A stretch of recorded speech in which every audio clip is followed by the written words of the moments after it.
Pasca runtuhnya era Orde Baru, Indonesia menawarkan konsep baru dalam berpolitik. Era reformasi mengusung asas yang boleh dibilang lebih terbuka dan lebih demokratis.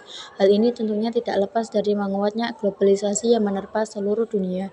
Seperti macan yang lepas dari kandangnya, Indonesia seperti terkena euforia kebebasan berpendapat dalam berbicara. Demokrasi dan globalisasi seperti dua mata uang membawa dampak yang baik, namun banyak yang membawa dampak yang buruk yang ikut terbawa. Salah satunya adalah meluasnya konflik antara masyarakat, antar suku, hingga gerakan separatisme yang ingin memerdekakan diri dari Negara Kesatuan Republik Indonesia.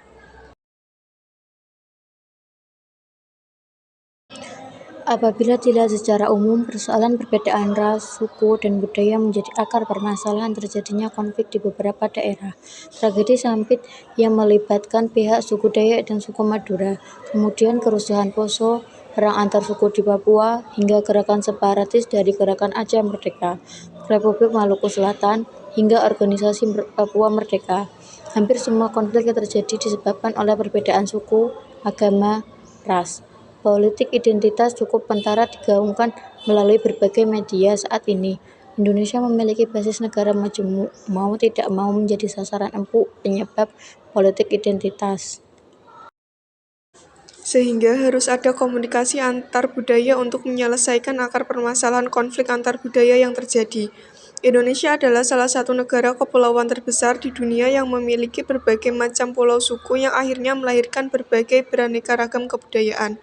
Dalam realitas sosial, tercatatnya dari ujung barat Indonesia, yaitu Sabang sampai ujung timur Merauke, Indonesia memiliki 1.128 suku bangsa, serta 237.641.326 jiwa. Di sisi lain, beraneka suku di Indonesia bisa memberikan dampak negatif yang bisa dilahirkan, salah satunya menimbulkan konflik. Contoh konflik antar suku di Indonesia. 1. Konflik antar etnis yang terjadi pada 1998 antara etnis pribumi dan etnis Tionghoa. 2. Konflik antar agama di Ambon yang terjadi pada 1999. 3. Konflik antar suku yaitu suku Dayak dan Madura. 4. Kerusuhan yang terjadi di Wamena, Papua. 5. Konflik antar suku di Sampit pada 2001. 6. Konflik gerakan Aceh Merdeka di Aceh. 7. Konflik penyerangan terhadap kelompok Syiah di Madura pada 2012. 8. Konflik terorisme yang terjadi di Bali. Upaya mengatasi konflik antar suku. 1. Selalu mendekatkan diri kepada Tuhan Yang Maha Esa. Sebagai masyarakat yang hidup di Indonesia dan berketuhanan, kita seharusnya menyikapi keberagaman bukan untuk menjadikannya penyebab konflik dan perpecahan, melainkan agar kita belajar untuk saling menerima, menghargai, dan membantu antar sesama.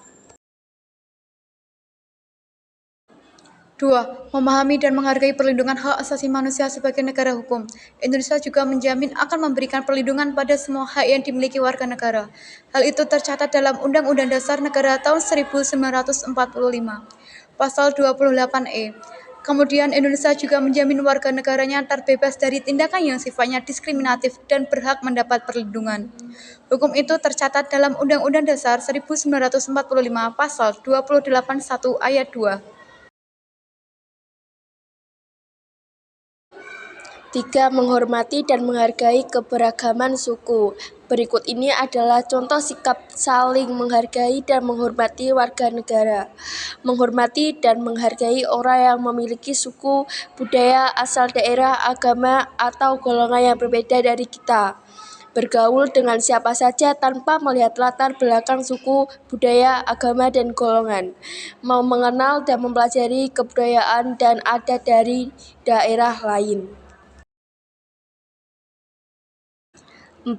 Tidak berprasangka buruk kepada orang lain. Kasus konflik antar suku banyak yang dipicu karena prasangka buruk pada orang lain yang memiliki perbedaan dengan kita. Jika kita memiliki prasangka buruk, kita akan mudah dipengaruhi atau dihasut untuk melakukan tindakan tercela.